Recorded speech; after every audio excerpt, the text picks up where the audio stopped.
જૂનાગઢ લોકસભાની ચૂંટણી જીત્યા બાદ હવે સાંસદ રાજેશ ચુડાસમાએ ખુલ્લી ધમકી આપી છે। હકીકતમાં તાલાલામાં આભાર દર્શન કાર્યક્રમ યોજાયો હતો, જ્યાં તેમણે આ ધમકી આપી। રાજેશ ચુડાસમાએ કહ્યું કે મને જે ચૂંટણીમાં નડ્યા છે તેમને હું મૂકવાનું નથી। ભાજપ હિસાબ કરે કે ન કરે, પરંતુ હું હિસાબ કરીશ। જે નેતા ચૂંટણી સમયે હાથ જોડતા હતા તે હવે ખુલ્લી ધમકી આપે છે, તે સવાલ થઈ રહ્યું છે। કારણ કે આજ રાજેશ ચુડાસમા જે વિનંતી કરતા હતા કે મને મત આપી દો, મને જીતાડો, પરંતુ હવે જીતી ગયા બાદ ધમકી આપી રહ્યા છે। જે નેતા ચૂંટણી સમયે હસતા મોઢે લોકો સામે ઝૂકતા હતા તે હવે ધમકી કેમ આપે છે? લોકશાહીની મજાક સમાન આ ધમકી છે। મત આપો એટલે ના નડે અને મત ના આપો એટલે નડે।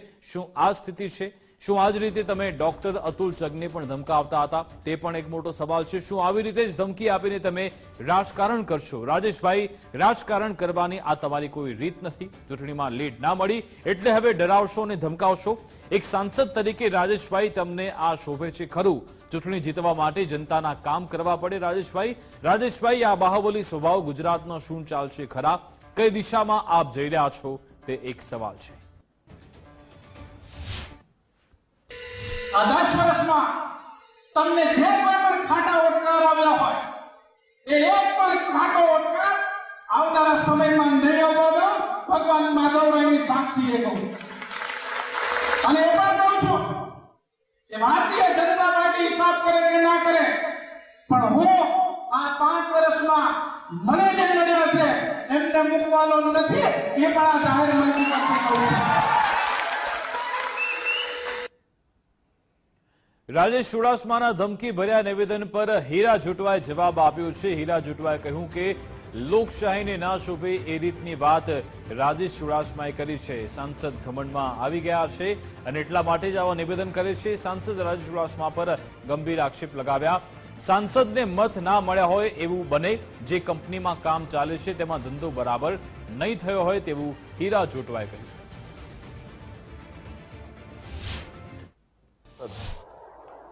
લોકશાહીને ના શોભે એવી રીતે પોતાની વાત ખુલ્લામાં ધમકી આપવી।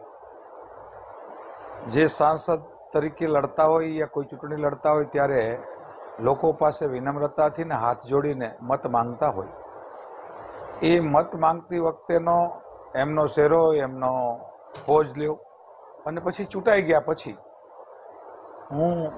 મને જે મત ના આપ્યા હોય, 5 વર્ષ મને નડ્યા હોય, મતલબ યા તો એને ચૂંટણીમાં મત નથી આપ્યા, યા તો જે કંપનીઓમાં કામ કરે, અંબુજા કે GSL, ત્યાં એમના ધંધામાં તકલીફ પડી હોય, એ બેમાંથી એમણે સ્પષ્ટતા નથી કરી। રાજેશ ચુડાસમાના ધમકી ભર્યા નિવેદન પર કોંગ્રેસે પણ વાર કર્યા। ચૂંટાયેલા સાંસદની ડર અને ભય ફેલાવતી આ ભાષા છે તેવું મનીષ દોશીએ કહ્યું। કોંગ્રેસ પ્રવક્તા મનીષ દોશીએ ભાજપને સવાલ પૂછ્યા, શું આ ભાજપની સત્તાવાર ભાષા છે? શું આવી ભાષા બોલનારને ભાજપ પ્રતિનિધિ બનાવે છે? ભાજપે તેનો જવાબ આપવો પડશે।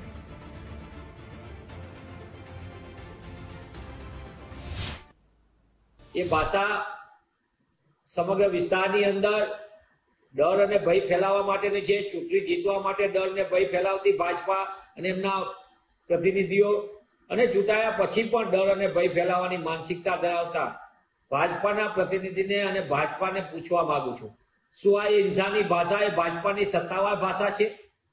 શું ભાજપા આ પ્રકારના જનપ્રતિનિધિઓને જ પ્રાથમિકતા આપવા માંગે છે? આ પ્રકારની ભાષાથી શું ગાંધી સદાના ગુજરાત માટે યોગ્ય છે? જે રીતે ડર અને ભય ઉભો કરીને લોકોમાં જે પ્રકારનો સંદેશ આપવા માંગે છે, શું ગુજરાતની ભાજપા સરકાર આ ભાષાને સત્તાવાર ભાષા ગણે છે? આ તમામ જવાબ ભાજપાએ આપવા પડશે।